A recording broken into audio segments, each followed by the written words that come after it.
Hello, Lowell back with another video guide, and this time it's for Fantasy Life I, the girl who steals time. If you're a new Fantasy Life player, you might be wondering how to unlock both the farmer and artist professions, otherwise known as lives, when learning the ropes in Eternia Village. And if you're a returning fan, you may be itching to get your hands on these new playstyles. This short and sweet video details how exactly you unlock both life professions and how to do so as quickly as possible, so you can get your farming and arting on as soon as possible. So both professions aren't available until chapters 4 and 5 respectively. This is after rescuing Edward from Carla with the help of Douglas the Miner. It took me about 4 hours of play to reach this point, and I was about level 15 when I did.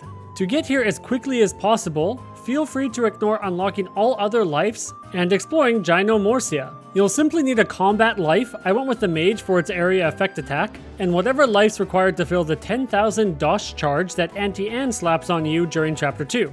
Remember, by chapter 4 you can also fast travel between locations to save tons of time. To unlock the farmer, you'll have to bounce around between several locations of Faraway Island and your base camp on your quest to turn Pino here back into a human from a strangeling. Eventually, you'll meet the farmer master Inaji. The only mandatory fights here are a bunch of Keratis. The big one is level 20, but you shouldn't have much trouble with them if you're around level 15. Once you conclude chapter 4 by curing this wannabe Deku tree, you can head back to Eternia Village and select the farmer life. From there, you have to fast travel all the way back to Faraway Island and speak with farmer Inaji to begin his mastery quest, which will teach you how to farm boss veggies. I don't recommend skipping this tutorial as it's a bit different from the other harvesting lives. After ranking up to fledgling, return to base camp and you'll learn about farming properly, as here you can build farms with different seeds. Talk to Cook to build different types of fields and to Marco to buy different types of seeds. Make sure to return to base camp often and water your crops as they sprout. I recommend planting as many fields as possible as the veggies help with the Cook life, and you can sell them for quite a few dosh.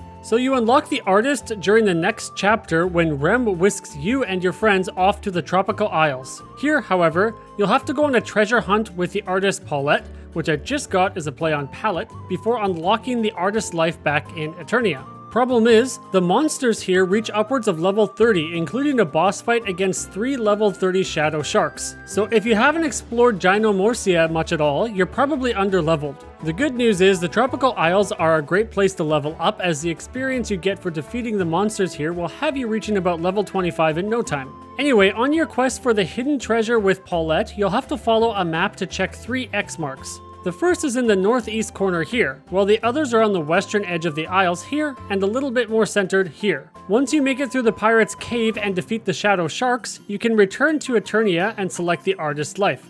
However, you'll also have to fast travel back to the Tropical Isles and talk to Paulette again. If you don't skip the tutorial, she'll have you craft some blue paint with her apprentice. Though feel free to do so, as the crafting minigame is the same as the others. If you don't skip it, you then have to craft a jovial mask. If you don't have the required ingredients, head just south of Paulette's house to grab some sugar lumber from the material shop.